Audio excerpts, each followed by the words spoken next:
Where did my parents go? My mom didn't answer when I called about dinner. When Dad's phone went straight to voicemail too, I drove to their house to check on them. Their cars were in the driveway, but nobody answered the door. I used my key and found everything exactly as it always was. Coffee cups in the sink from breakfast, and my mom's reading glasses on the kitchen counter. Their phones were on the dining room table, both dead. My chest tightened with the wrongness of it all. Their bedroom looked normal with the bed made and clothes in the closet. Nothing was missing that I could tell. Their suitcases were in the basement and their passports were in the drawer where they always kept them. My dad's wallet was on his dresser with all his cards and $300 cash inside. Nobody leaves their wallet unless something terrible happened to them. I called the police and they sent someone over who walked through the house and said there were no signs of forced entry or struggle. He said adults are allowed to leave without telling anyone. When I explained that my parents would never just vanish, he shrugged and said to call back if they didn't return in 48 hours. I wanted to scream at him that something was obviously wrong. My mom was supposed to work that day, and when I called her office, they said she hadn't shown up or called in sick. My dad's construction site said the same thing. Neither of them had ever missed work without notice in their entire careers. The fear was making it hard to breathe. I went through their computers and found nothing unusual. No strange emails or messages. Their social media hadn't been touched in days. The last text my mom sent was to me 3 days earlier about a recipe she wanted to try. Everything in their digital life just stopped at the same moment. The neighbors hadn't seen anything unusual. My parents' best friends hadn't heard from them. Nobody at their gym or church or book club knew anything. It was like they'd just evaporated in the middle of their normal routine without telling a single person. After 48 hours, the police took a missing persons report, but said there was no evidence of foul play. They suggested my parents might have needed a break from their lives. When I told them my parents had been happily married for 30 years and loved their jobs, they said you never really know what's going on. I wanted to throw something at the detective's dismissive face. I found their cell phone bill and checked the last calls. Nothing unusual except for one number I didn't recognize from the night before they disappeared. When I called it, I got a disconnected message. The phone company said the number had never existed in their system, which made no sense because it was right there on the bill. My hands were shaking as I hung up. Their bank accounts hadn't been touched. No credit card activity. Their medications were still in the bathroom cabinet, including my dad's heart pills that he needed daily. The refrigerator was full of fresh groceries with receipts from 2 days before they vanished. They'd bought ingredients for a week. I stayed at their house hoping they'd come back. Every time a car drove by, I ran to the window. After a week, I went back to work in my own apartment, but I stopped by every day. The police detective assigned to the case said he'd seen situations like this before, where people just decided to start over. I told him my parents would never abandon me without a word. He said trauma could make people do unexpected things, but when I asked what trauma, he just shrugged and closed the file. 3 weeks passed with nothing. I hired a private investigator who found no trail. He said it was like they'd been professionally disappeared, but without any of the usual reasons. They had no debts or enemies or secrets he could find. Just a normal couple who'd vanished from their normal life. Then I noticed something odd in their house. A photo album I'd looked through 100 times as a kid was missing several pictures from summer 1999 when I was 2. The empty spaces were obvious with the little corner holders still there. My mom would never have removed photos from her albums, and my skin crawled wondering who had. I found their safety deposit box key and went to the bank. Inside were documents I'd never seen before, including adoption papers with my name on them. But the adoption agency listed didn't exist when I searched for it. The address was a parking lot that had been there for 30 years according to city records. Everything I thought I knew about myself was crumbling. The birth date on my adoption certificate was different from the one I'd always celebrated by 3 months. When I called the hospital where I was supposedly born, they had no record of me under either date. The Social Security office said my number was issued when I was 5, not as a baby like it should have been. None of this made any sense, and I felt like I was losing my mind. I was going through their closet again looking for anything I'd missed when I found a business card tucked into a jacket pocket. It was completely blank except for a phone number. When I called it, a woman answered and said, "We've been waiting for you to find this number." I asked who she was, and she said she knew where my parents were. But first I needed to understand something. She said, "The people you call your parents aren't who you think they are, and neither are you." Requested Reds is on Spotify now. Check out link in the description or comments. My hands dropped the phone and I stood there in my parents' kitchen, unable to move or think clearly. The woman hung up before I could ask anything else, and the dial tone buzzed in my ear for several seconds before I remembered to breathe. I called Gilbert immediately and told him what just happened, my words tumbling out so fast I had to repeat myself twice. He said he'd be there in 20 minutes and told me not to call that number again until we figured out who we were dealing with. I paced through the house, touching familiar objects that suddenly felt like props in a staged life. The coffee cups in the sink and the reading glasses on the counter and even the family photos on the walls looked different now, like evidence of an elaborate lie instead of memories. Gilbert arrived with a recording device and a notepad, and we sat at the kitchen table planning exactly what to say when I called Adeline back. He wrote out questions in careful order, starting with proof of life and moving towards specifics about the adoption and my parents' disappearance. We practiced the conversation 3 times until I could keep my voice steady, even when asking about my own fabricated identity. Gilbert set up his recording equipment and checked the levels twice before nodding at me to make the call. I dialed the number with shaking fingers, and Adeline answered on the first ring like she'd been sitting there waiting. Her voice sounded exhausted rather than threatening, and I could hear traffic noise in the background like she was calling from outside somewhere. I told her I needed proof my parents were alive before I'd discuss anything else, and there was a long pause filled with distant car sounds. She said she'd see what she could arrange, but it might take time because the people involved were very careful about communication. I asked what people and why all the secrecy, and she said my parents' safety depended on everyone following certain rules. I pressed her about what rules and why my parents needed protecting, and she explained that the adoption network they used in 1999 was looked at by investigators, and anyone connected to it was potentially at risk. My stomach clenched as I realized she was talking about my adoption specifically, and that whatever my parents had done to get me was serious enough that people were still investigating it 25 years later.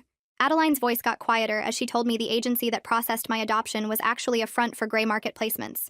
She said they matched babies from desperate situations with parents willing to pay and not ask too many questions about where the children came from. I felt like someone had punched me in the chest as I understood that my parents had essentially bought me from people who were trafficking children. Everything about my origin story was manufactured to hide illegal activity, and I didn't even know who I really was, or where I'd actually come from. My birth certificate was fake, and my birthday was fake, and probably even my original name was something different that nobody remembered anymore. Gilbert was watching my face carefully, and he reached across the table to squeeze my hand as Adeline kept talking. I managed to ask how she knew all this and why she was telling me now, and Adeline admitted she'd been a courier for the network back then.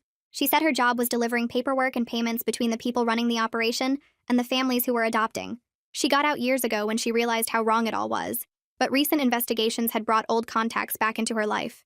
People were asking about my parents and their adopted daughter, and she'd felt obligated to warn us, even though reaching out put her at risk too. Her voice cracked slightly when she said she'd delivered the papers for my adoption, and remembered my parents because they'd seemed so happy and desperate, and she'd felt guilty about it ever since.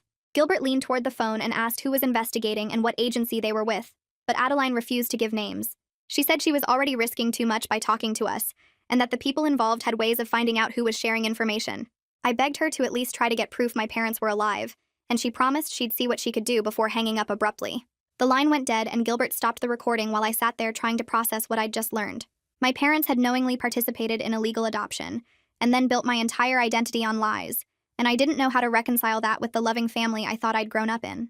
Gilbert looked at my face and reminded me that people do desperate things when they want children badly enough. He said my parents had clearly loved me regardless of how I came into their lives, and that their choice to disappear was probably about protecting me from whatever consequences might come from the investigation. I wanted to believe him, but I felt betrayed and angry and confused about who I was supposed to be now that I knew the truth. We sat in silence for several minutes before Gilbert suggested we go through my parents' financial records to see if we could find evidence of the payments Adeline mentioned. He said documentation would help us understand what really happened, and might give us leverage to get more information from the authorities. Over the next week, I went through every financial document in my parents' house, looking for large unexplained withdrawals or payments from 1999. I found old checkbook registers and bank statements in boxes in the basement and spread them across the dining room table in chronological order. My father's construction business account showed several cashier's checks made out to cash totaling nearly $40,000 in the months before my supposed adoption. The amounts were large enough to notice, but spread out enough that they wouldn't trigger automatic bank reporting requirements. I photographed each statement and register entry and created a timeline matching the payments to the dates on my fake adoption certificate. The paper trail was clear and damning, and I felt sick looking at the evidence that my parents had paid that much money for me. Gilbert took the information and used a contact at the bank to get copies of the actual cashier's check transaction records, even though the branch that issued them had closed in 2003. The checks were purchased on specific dates that lined up perfectly with the timeline on my adoption certificate, creating an undeniable connection between the payments and my placement.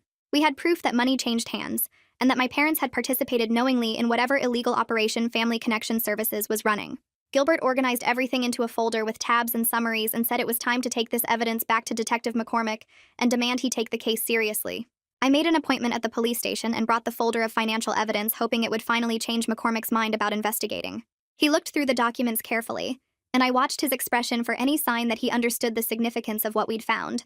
But when he finished reading, he just shrugged and said, "Financial transactions from 25 years ago didn't prove my parents were in danger now." He suggested I was building a wild theory out of normal adoption expenses and my own worry about their disappearance.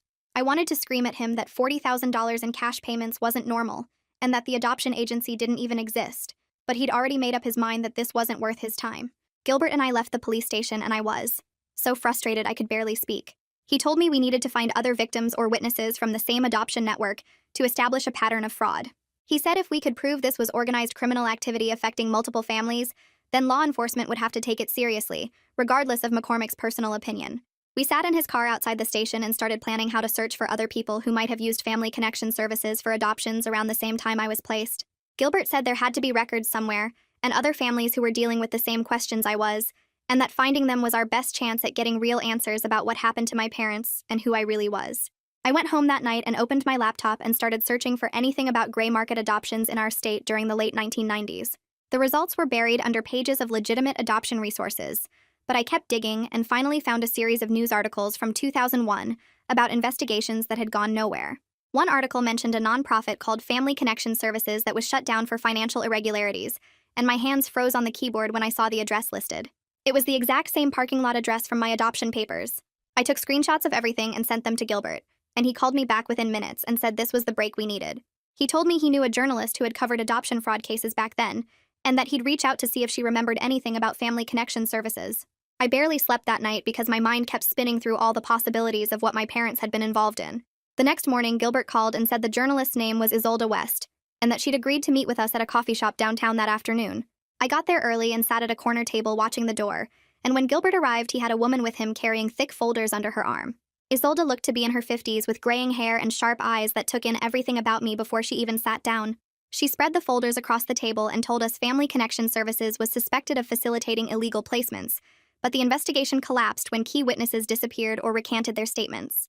Her fingers traced over old notes and newspaper clippings as she explained how the nonprofit had connections to family court judges and social workers, who would expedite paperwork and seal records to hide where the children actually came from. She said at least 30 families were involved, but most refused to cooperate with investigators because they feared losing their children or facing criminal charges themselves. I asked if she remembered any names from her investigation, and she flipped through her notes slowly, and then showed me a list of people connected to Family Connection Services. My father's name wasn't on the list, but I recognized the name of his former construction company as a donor to the nonprofit, and my stomach dropped. Gilbert leaned forward and asked Isolde what happened to the investigation, and she said it just died when the key witnesses stopped talking, and the nonprofit dissolved.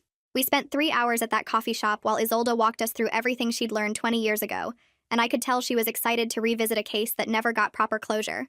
She offered to help us investigate if we were willing to share information, and potentially go public with whatever we found, and Gilbert and I agreed immediately without even looking at each other. Isolde packed up her folders and gave us her contact information, and told us to call her anytime, and that she still had sources who might be willing to talk now that enough time had passed. I drove home feeling like we finally had a real lead, and someone who understood what we were dealing with. That evening I was making dinner when my phone rang from an unknown number, and I almost didn't answer, but something made me pick up. My mother's voice said my name and then told me she loved me, and the line went dead before I could say anything back. I started crying and shaking, and I called back immediately, but got a message saying the number was disconnected just like the impossible number from their phone bill. I called Gilbert and he came over right away, and I played the voicemail for him over and over while he listened carefully. He said my mother sounded strained and like she was reading from a script, and that this was proof of life, but also suggested my parents were being controlled or monitored. He told me our investigation might be putting them in more danger, but that we couldn't stop now because we were too close to finding answers. The next day, Adeline called me and asked if I'd received proof my parents were alive, and I told her yes, but that it wasn't enough because I needed to know where they were and why they left. She said she couldn't tell me their location, but that they went into hiding when they learned someone was looking into old adoption records and asking about families who used Family Connection Services. I demanded to know who was investigating and whether it was law enforcement or someone more dangerous, and Adeline hesitated before saying it was complicated because multiple parties were interested for different reasons. She explained that some people wanted to expose the adoption fraud, while others wanted to protect themselves from prosecution, and my parents were caught in the middle because of what they knew.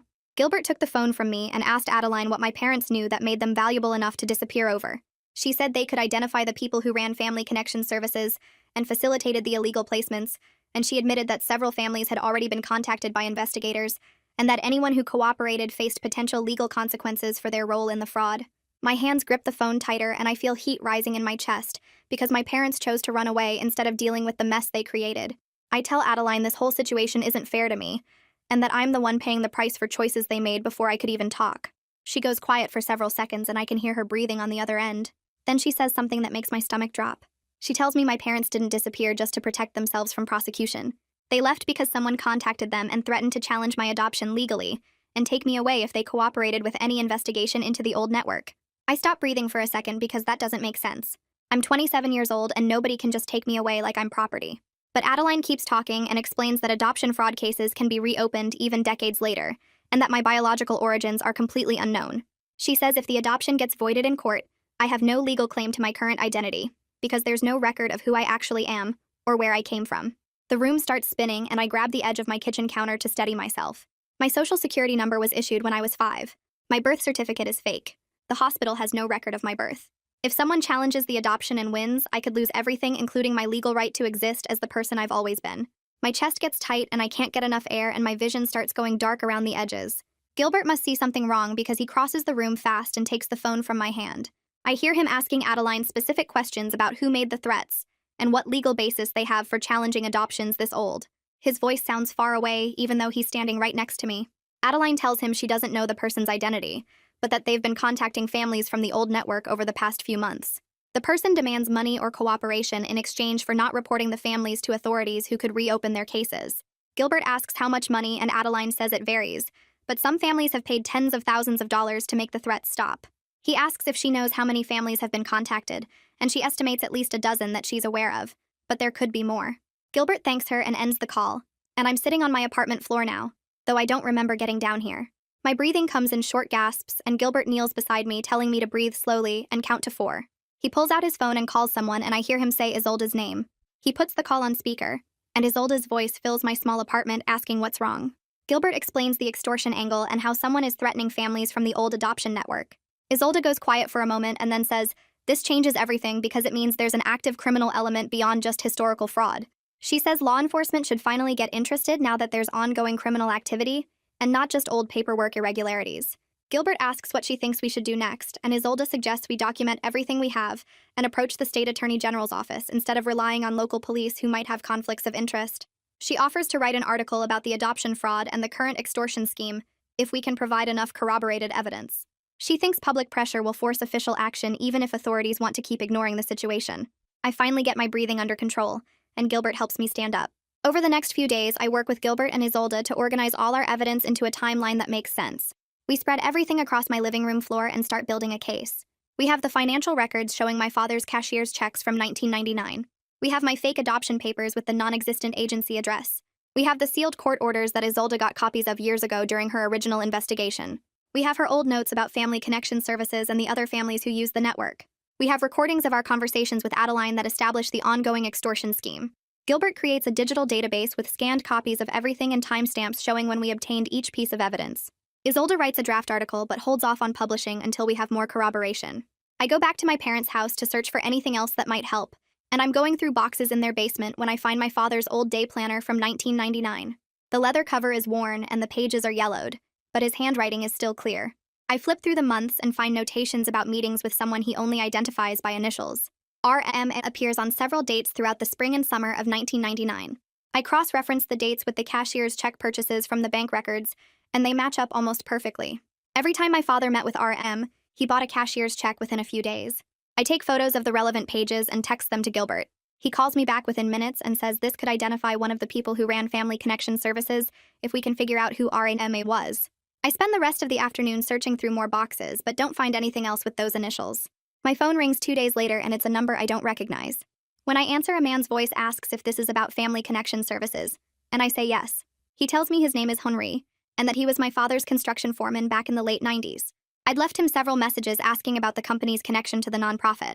Henry sounds nervous and says he doesn't want to talk on the phone, but he'll meet me at a diner on the east side of town. I agree immediately, and he gives me the address and says he'll be there in an hour. I call Gilbert, and he says he'll meet me there. When I arrive at the diner, Henri is already sitting in a back booth, and he looks older than I expected, with gray hair and deep lines around his eyes. He keeps checking the door like he's worried someone followed him. I slide into the booth across from him, and he orders coffee when the server comes by. His hands shake slightly as he lifts the cup. He tells me he remembers my father getting involved with a nonprofit that was supposed to help place foster kids with families. The construction company made several large donations as tax write-offs, and Henri thought it was legitimate charity work. But then one day he overheard my father arguing on the phone in the job site trailer. My father was talking about payments and paperwork and saying something wasn't what they'd agreed to. After that conversation, my father stopped mentioning the nonprofit entirely and got angry if anyone brought it up. Henry says he didn't think much about it at the time because it wasn't his business, But now with all these years past, he wonders what was really going on. I pull out my phone and show him the photos of my father's day planner with the RMR initials. I ask Henri if he knows who that might be. His face goes completely pale and he sets his coffee cup down carefully. He admits he met a man named Ramon once who came to the construction site to talk to my father privately.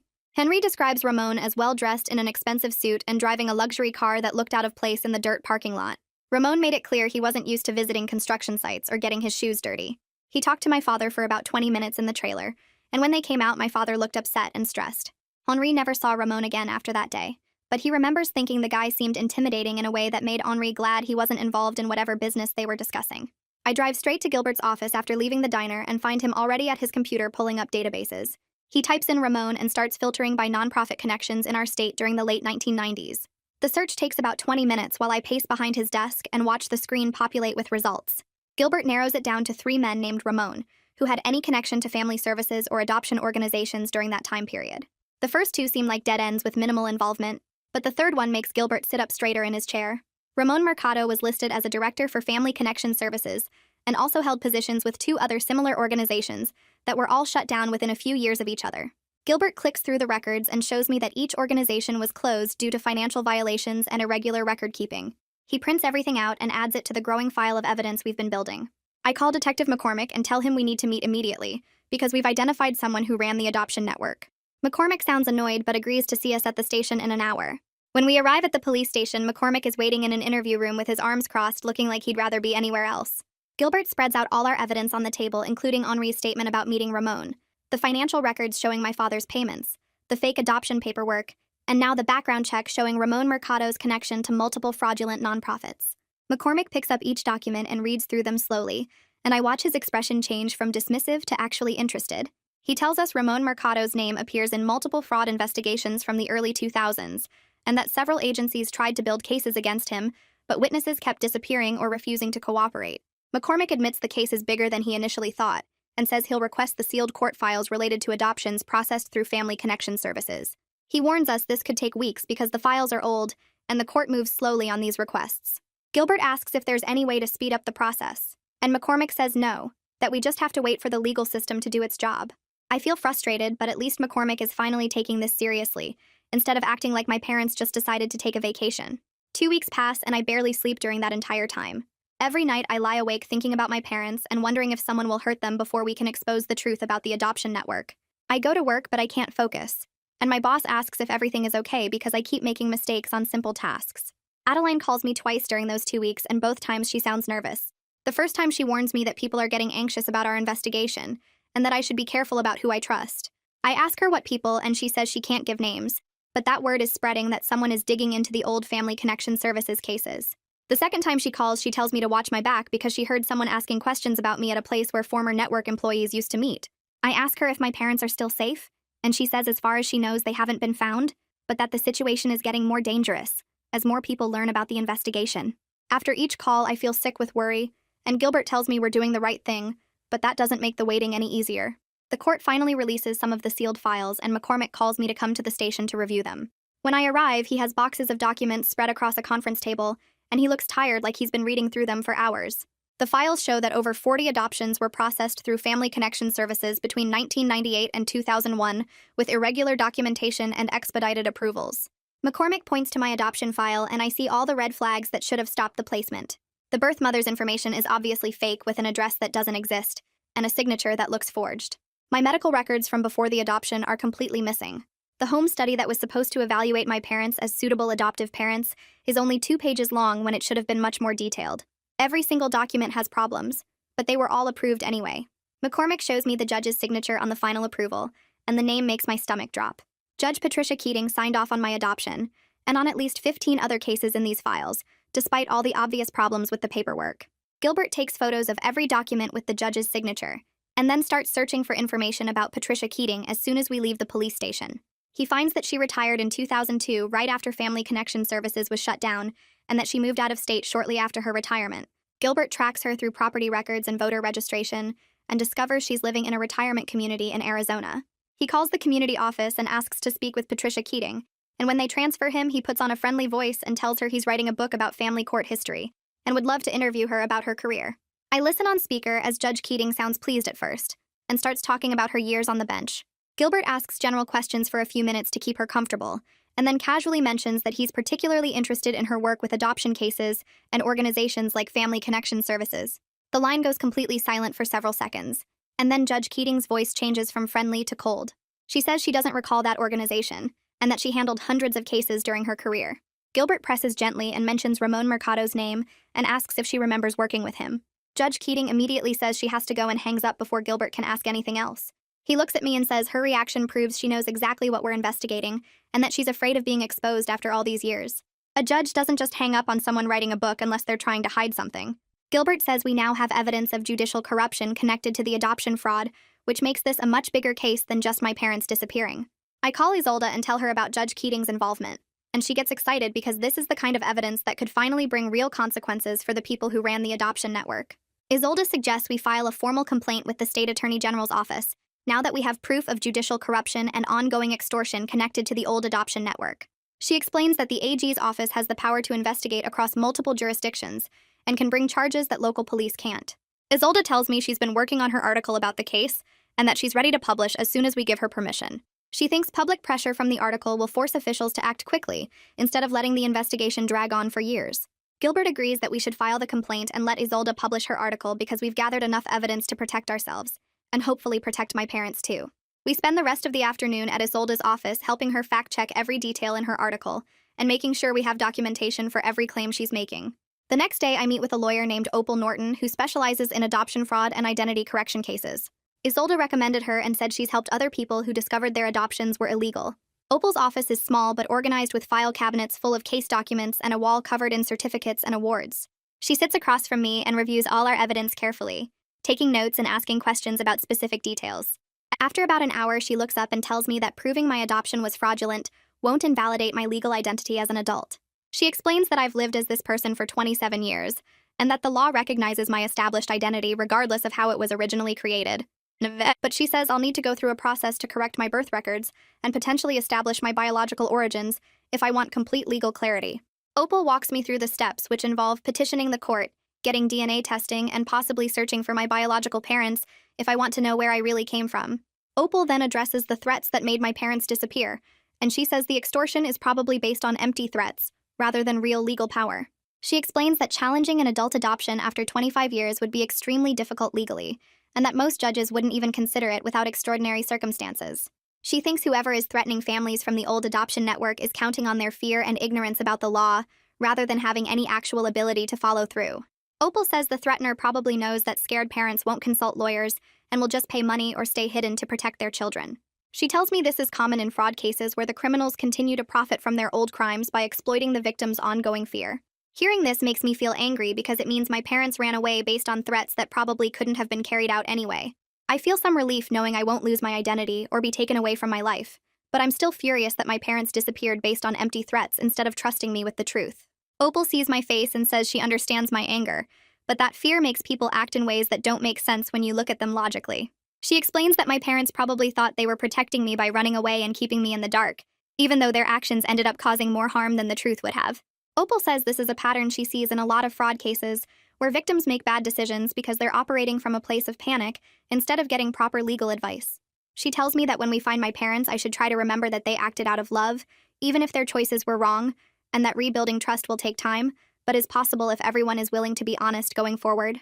I leave Opal's office feeling like I finally understand the legal reality of my situation, but the emotional reality of my parents' betrayal still sits heavy in my chest, and I don't know how long it will take before I can forgive them for choosing to abandon me, instead of facing this together.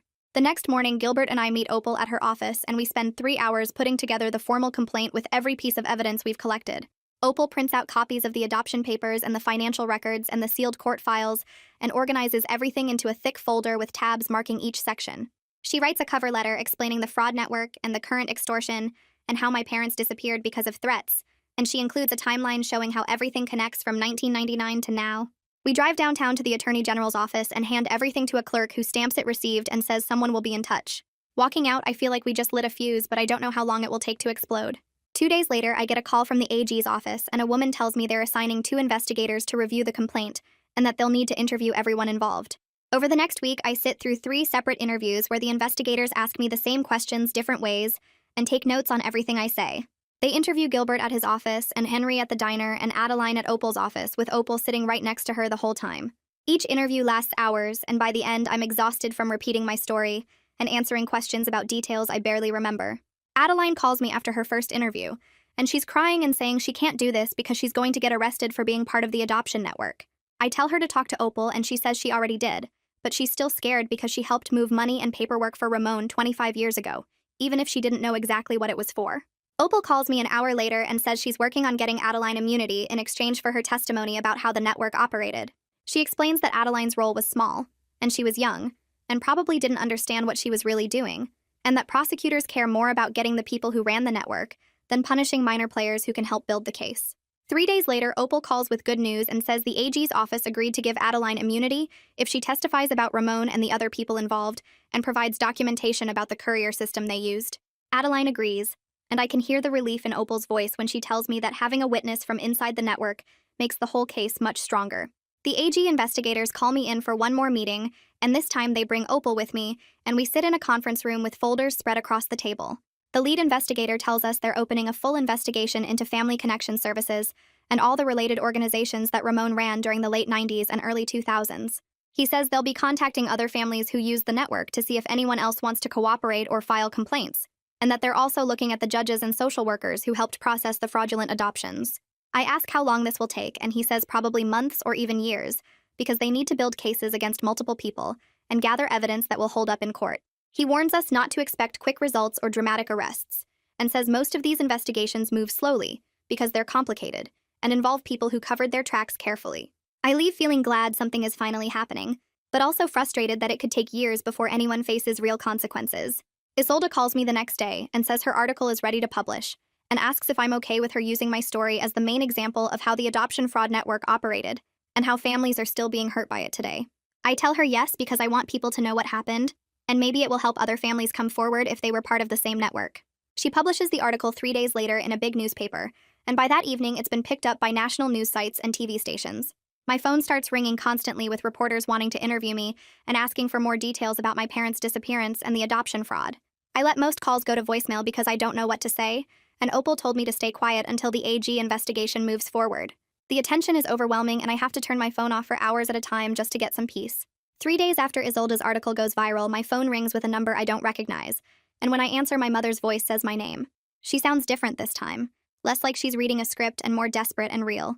She tells me she's sorry for leaving and that she and my father made terrible mistakes, but that they always loved me and tried to give me a good life, despite how I came into their family. Her voice breaks when she says this, and I can tell she's crying. I start crying too because hearing her voice makes everything real again, and I realize how much I've missed her even though I'm angry about what she did. She says they saw Isolde's article and they know the investigation is happening and they're scared about what comes next, but they're glad the truth is finally coming out. I'm crying and angry at the same time, and I tell my mother that loving me wasn't enough if they couldn't trust me with the truth. I say that disappearing hurt me more than any news about my adoption could have, because at least the truth would have been something we could face together. She's quiet for a minute, and then she says they were afraid I would hate them if I knew they bought me from people who stole babies, or took them from mothers who didn't have a choice. I tell her I'm more hurt by the lies and by them running away than by finding out my adoption was illegal, because the lies made me question everything about my childhood, and whether any of it was real. She says she understands and that they should have trusted me, but fear makes you do things that don't make sense when you look back on them. I tell her that's what Opal said too, but it doesn't make the hurt go away. My mother gives me a phone number where I can reach them and says they're staying with old friends in a different state until they know it's safe to come home. She won't tell me exactly where they are, but she says the friends are people they've known for 30 years who understand the situation. I write down the number with shaking hands and tell her I need time to process everything before I decide whether I want to see them in person. She says she understands and that they'll wait as long as it takes, and that she just needed me to know they're alive and they love me. After we hang up, I sit on my couch staring at the phone number and wondering if I should call them back or wait or just throw the paper away. Gilbert comes over that evening and I show him the phone number my mother gave me. He takes a picture of it and says he can trace it to find out where they're actually staying. I tell him to go ahead because I need to know they're really safe, and not just saying that to make me feel better. He works on his laptop for an hour, running searches and making calls to contacts he has in different states, and finally he tells me the number traces to a small town in Oregon. He calls Detective McCormick and explains the situation, and McCormick agrees to contact the local police there to do a welfare check.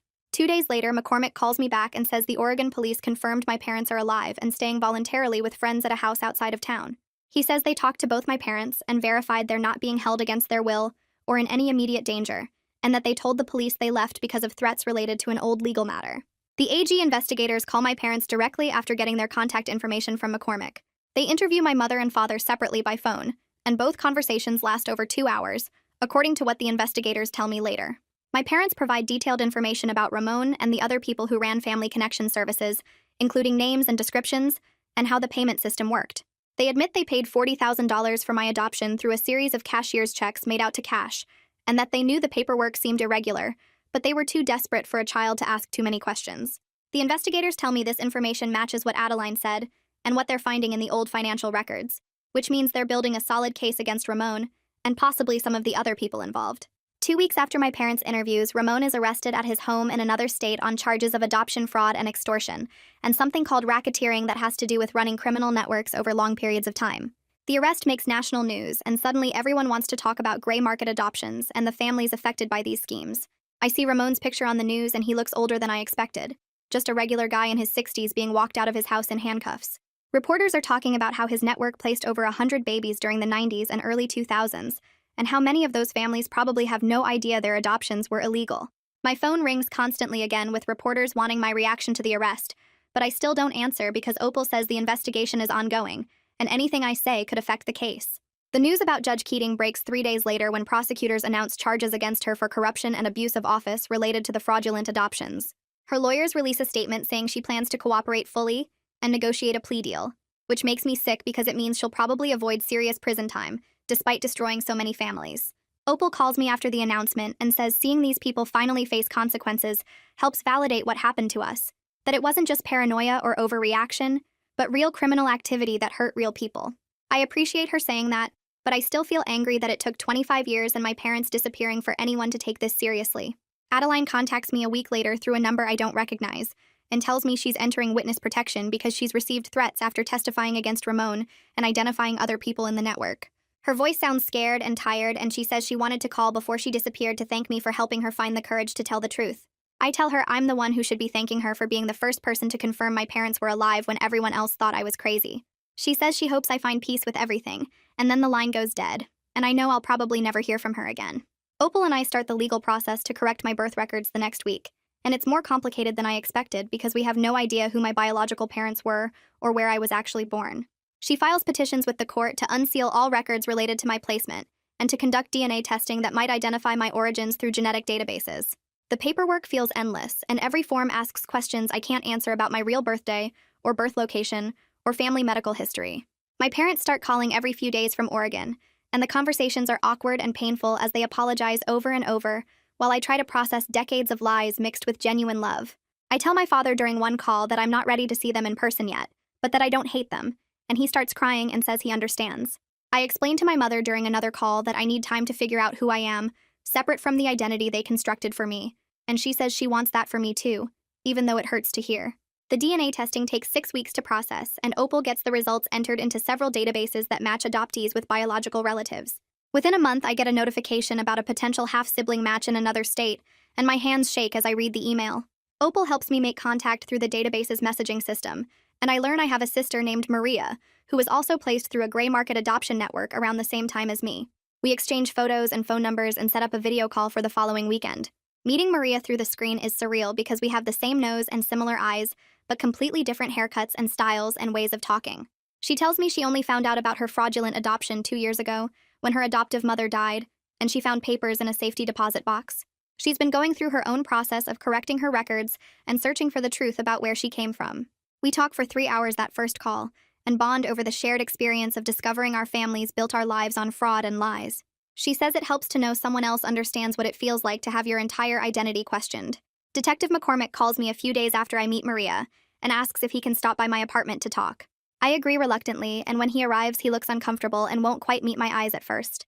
He tells me he wants to apologize for dismissing my concerns when I first reported my parents missing and for not taking the evidence seriously enough. He admits he made assumptions about my mental state and the situation that weren't fair or professional. He says working this case taught him not to assume people are being paranoid when they report something that seems unlikely, and that he's already changing how he handles missing persons cases based on what he learned. I appreciate the apology even though it doesn't undo the weeks I spent terrified and alone while he treated me like I was overreacting. 6 months after my parents first disappeared, they finally come home to Oregon, and we arranged to meet at their house with Opal present as a neutral mediator. I drive there on a Saturday morning and my stomach is in knots the entire 3-hour trip. When I walk in the door, my mother starts crying immediately, and my father looks like he's aged 10 years. We sit in their living room and Opal facilitates the conversation as we talk through everything that happened. My parents explain how desperate they were to have a child after years of failed fertility treatments and miscarriages, and how Ramon presented the adoption as a legitimate if unconventional option. They described their gradual realization that they'd gotten involved in something illegal, but by then they loved me so much they felt trapped. My mother says they knew removing those photos from the album was wrong, but they panicked when they heard about the investigation. My father admits they should have trusted me with the truth instead of running, but the threat about challenging my adoption terrified them into thinking disappearing was the only way to protect me. I tell them I forgive them for the adoption fraud because they were victims of Ramon's scheme too, just like the biological parents who were coerced or deceived into giving up their babies. But I also tell them I'm still hurt by their decision to disappear, instead of trusting me with the truth about my origins. We all cry as we talk through the betrayal and the love and the fear that motivated everyone's choices. Opal suggests family therapy to work through everything and rebuild trust, and my parents agree immediately. My father promises they'll never lie to me again, no matter how difficult the truth might be, and my mother says she'll answer any questions I have about what she remembers from the adoption process. Opal successfully petitions the court 3 months later to correct my birth records and establish a legal identity that acknowledges the fraudulent adoption while protecting my rights as an adult. I receive new documents that list my birth date as unknown and my birth location as unknown, but confirm my legal existence and citizenship through other means. The Social Security office issues me a new card with my existing number, but updated documentation explaining the irregular circumstances. It feels like a strange compromise to have official papers that essentially say, I don't know where I came from, but Opal assures me this protects me legally while telling the truth about my situation. Maria calls me twice a week and we meet for coffee every Saturday morning at a place halfway between our apartments. We compare notes on our lawyers and the paperwork we're each filing to correct our records and establish our real identities. She's 3 months ahead of me in the process because she started earlier, so she walks me through what to expect when different agencies ask for documentation I don't have. We talk about our parents and how weird it feels to love people who lied about something so big, and she gets it in a way nobody else can because she's living the same strange reality. One Saturday, she brings up the idea of doing DNA testing to try to find our biological parents, and I feel my stomach tighten at the thought of more revelations and more strangers. We agree we're not ready yet, and that we need time to deal with everything we've already learned before adding more complicated family connections to sort through. Maria says our relationship as sisters matters regardless of what else we find out, and I realize she's become one of the most important people in my life, even though we only met 6 months ago. I drive to my parents' house on a Tuesday afternoon and let myself in with the key I've had since high school. My mother is in the kitchen making tea, and my father is reading the newspaper at the table, and the scene looks so normal it makes my chest hurt. I put the key on the counter and tell them I need to return it because I can't keep coming and going like nothing changed between us. My mother starts to cry and my father looks down at his newspaper, and I explain that I still love them, but I need limits while we figure out how to rebuild trust after everything that happened. Before I leave, I go to the living room and open the photo album where the 1999 pictures used to be. I carefully remove one of the small corner holders that used to attach a photo to the page and slip it into my pocket. My mother watches from the doorway and asks why I want it, and I tell her it's a reminder that truth matters more than comfortable lies, even when the truth is harder to live with. Life settles into a new routine over the following months with therapy appointments every Thursday and legal paperwork arriving in the mail every few weeks. Opal helps me work through the court system to get my corrected documents, and each new form feels like a small step toward owning my real identity, instead of the one that was created for me. Family dinners happen once a month at my parents' house, and they're awkward and sometimes painful, but we keep showing up because that's what rebuilding looks like. My parents answer my questions about the adoption when I ask them, and they don't try to justify what they did or make excuses about being desperate for a child. I'm learning to accept that some things about where I came from will never have answers, and that the mystery of my biological parents might stay a mystery forever. But I get to decide who I am now and what my life means, and that feels like enough. So there you have it, another heartwarming tale of a dementia patient stalking a toddler, because the system took forever to do anything about it. Nothing concerning here at all. Subscribe if you too enjoy stories that make you want to never leave your house again. So there you have it, another heartwarming tale of a dementia patient stalking a toddler because the system took forever to do anything about it. Nothing concerning here at all. Subscribe if you too enjoy stories that make you want to never leave your house again.